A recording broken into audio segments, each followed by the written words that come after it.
Hey, what's going on, everybody? This is your boy bgrynch coming to you live from Underground Radio, Underground Live Radio, that is. We're visited by Julie and Drew on Instagram. They're hanging out with us, and anybody else that wants to join Instagram is more than welcome to join in and see this actual video feed. But for you guys listening on the radio, well, then you don't get to look at this beautiful face. And that's not my problem. That's not their problem. It's your problem, because they're looking right at me as we speak. Aren't you guys? Yeah, and they're tuning in too, which is kind of cool.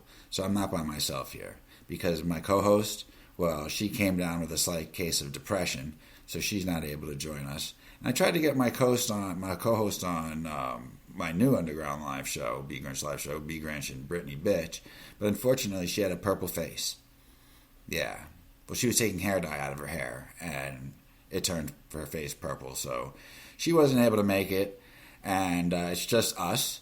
We're just chilling like family here. A minute's gone by. We have 14 more minutes to go on this show. So what are we going to talk about? Well, I'll tell you what we're going to start talking about. How about Kim Jong Un? He's in a coma again. This guy's been in a coma twice. Dum, dum, dum. What the fuck is going on with this guy now? I don't know. All I know is that the first time he was in a coma, they never named a successor after him or somebody to take over after him. Because you want to know why?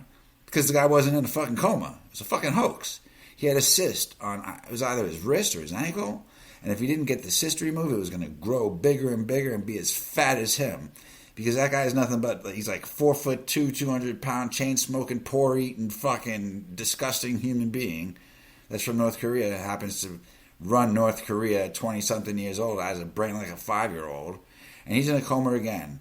And he's next to death, near death, from what they're saying. So we don't know what this motherfucker is up to. He's probably planning nuking the world to rid the world of COVID-19. And that's the only way you're going to get rid of this stuff at this point, is killing off the entire world and nobody has to worry about getting it. Isn't that the truth? So Kim Jong Un is in another coma. We don't know why. We don't know what's going to happen when he comes out, or if the guy is going to actually die, and what's going to happen with North Korea after somebody else, one of his crazy-ass family members, take over, and see how much worse or how much better they are. Unbelievable. You're also going to love this. R. Kelly, you guys like R. Kelly? You know, he likes to make love to little kids. Well, he likes to do a lot of other things with little kids too. Well, he's in jail right now. He's in prison. We all know this. He's over at the Metropolitan Correctional Center in Chicago, chilling out in his cell one day, just sitting on his bed, and some inmate that was pissed off came in and beat the living piss out of Kelly, who actually ended up pissing on himself just like he does on kids. Get it? Pissing, all the pissing reference? Yeah, it's actually true though. A piss off inmate came in and beat the piss out of R. Kelly because he didn't like other inmates there, the treatment that R. Kelly gets, because they have to sit still and can't do anything while R. Kelly is on the move. And as an inmate in a prison, I don't think I'd take too well to that either. So, yeah, R. Kelly got beat up, but law enforcement says that there are no broken bones. And that is awesome karma, isn't it, Drew? I'm taking comments on Instagram right now while I'm talking to you guys. Yeah, so no broken bones, just a couple of bruises and, whatnot. He could take it. He's R. Kelly. Is he too smooth for prison? I think he'd be too smooth for jail. I think he should fit right into prison, because prison life is more of a lifestyle than jail life. Jail life is rough. Not that prison life isn't, but at least in prison there's more organization, whereas in jail everything is just fucking crazy. At least in the jail that I worked in. There's no organization whatsoever. It's fucking rampant in there. Rancid is a better word than rampant. It was rampantly rancid in there. And if R. Kelly ever came to our jail, holy shit, he'd get more than just beat the shit out of. He'd get fucked in his ass by 5 guys and his mouth. And then they'd all piss on him.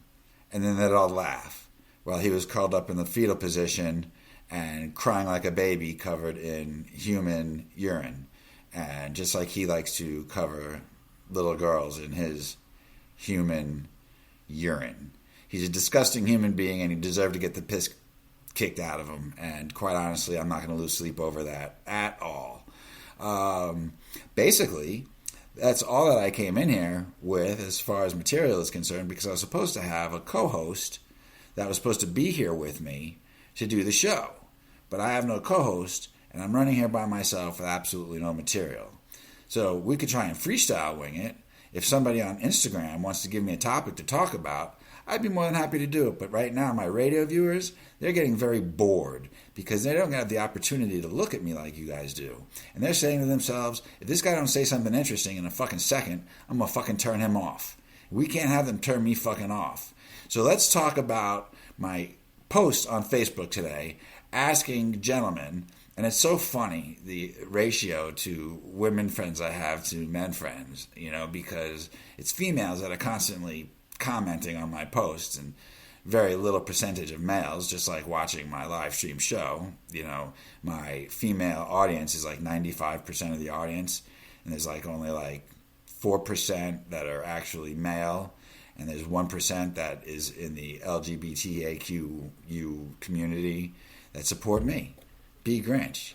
Everybody thinks I'm cute. What can I say? So they all tune in. Well, except for the straight dudes. They know I'm fucking good looking. They watch so they could be more like me, so they could study my charisma and my game, which I actually have absolutely no game whatsoever. It's called being bossa nova.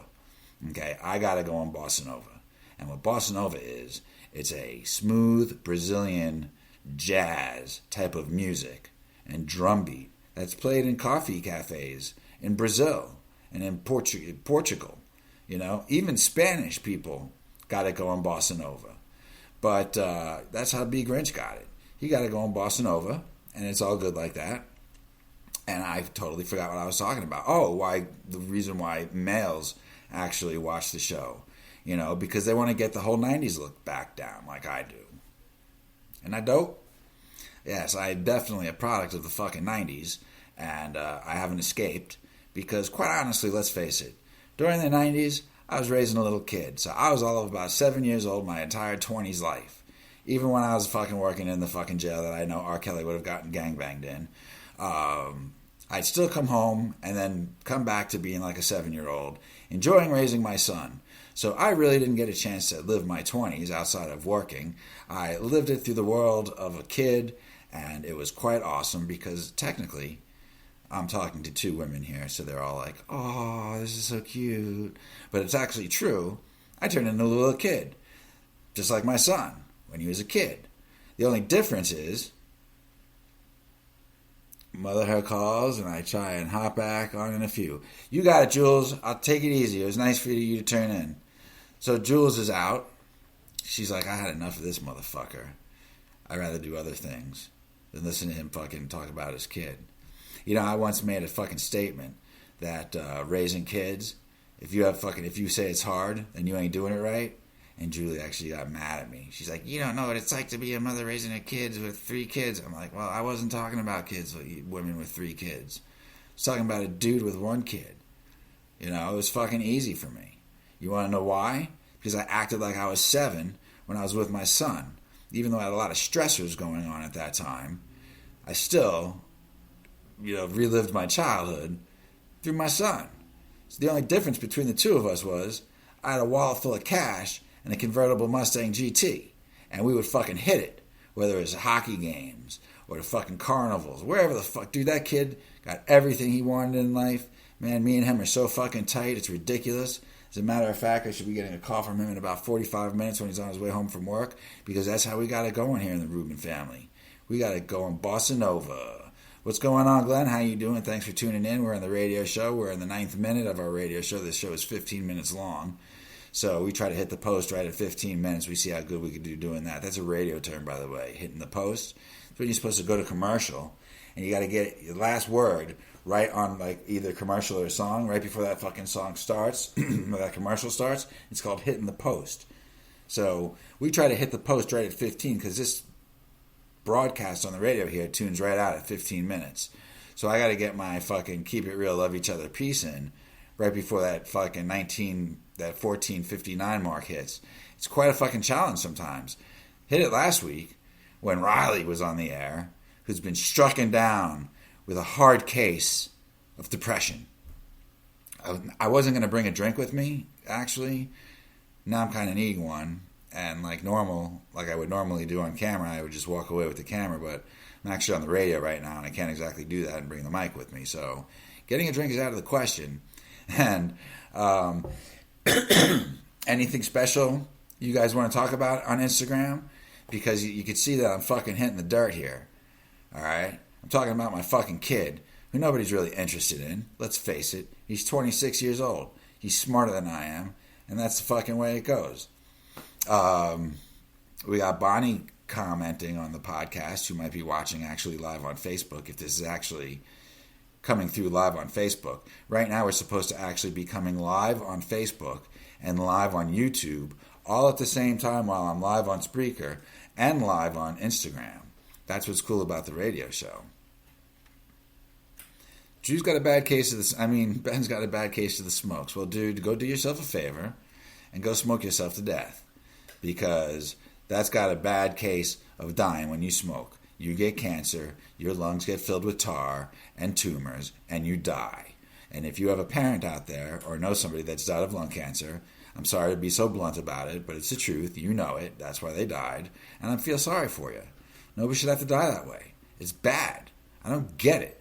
I don't want to get it. It's bad. That's all I can say. Lung cancer is bad. And Glenn wants to go promoting it by putting on Instagram that he's got a bad case of the smokes. Unless you're talking about marijuana, of course. Then that's okay. Because, let's face it, marijuana I don't think has ever given anybody cancer. I think that's number one. And number two, it makes you feel good. You can't really smoke yourself to death, can you? No. As a matter of fact, I partook in a very, very small bowl of marijuana that was left over my house by my friend last night before I came on the air.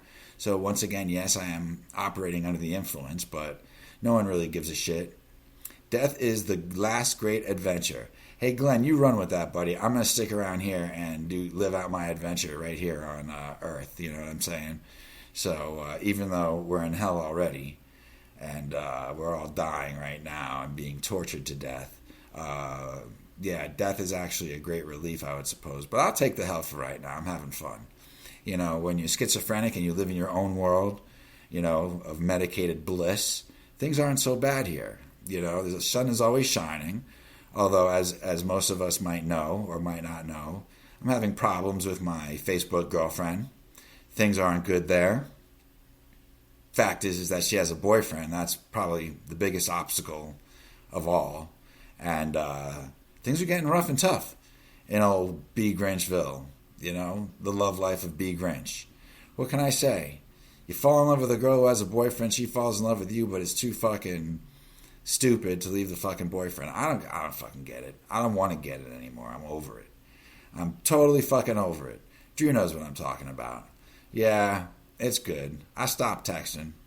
I said, you know something? There's only so much a fucking guy could fucking take before he fucking can't take no more. And I just can't take no more. Drew's fucking bitching me out, saying that we talked about that. Yeah, because this fucking bothers me. And I talked to my friends about it. And Drew's a family member. So, you know, we shout out at each other. And now she's threatening here to come over here with her enormous boobs that she has. I've never seen boobies on a girl like Drew has. Drew has the biggest boobs that I think I've ever seen. But I'm not going to give any more information out because I don't want to embarrass her and I really didn't ask her permission to. So we're going to end with that. We got our last minute of fucking Underground Live Radio with your boy bgrynch. And I want to say it was a lot of fun going out on fucking Instagram. And it was a lot of fun fucking going out on fucking Spreaker here until we move to Anchor. Check out my shows on Tuesday nights at 9 p.m. Eastern Standard Time. That's bgrynch and Brittany Bitch live. Hope you had a great time here today on the fucking show. All right, Drew's telling me it's okay to say her titties are 44H. Have you ever heard of tits that big? 44H. That's fucking incredible. She just gave me permission over Instagram. Anyway, like I said, I'm your boy bgrynch saying tune in Tuesday night and Thursday nights at 8 o'clock here on the radio for your listening pleasure as we listen to the medicated bgrynch do his silly shit. All right, guys. Keep it real. Love each other. And by God, peace the fuck out, will ya? Keep it chill. And watch out for fucking girlfriends on the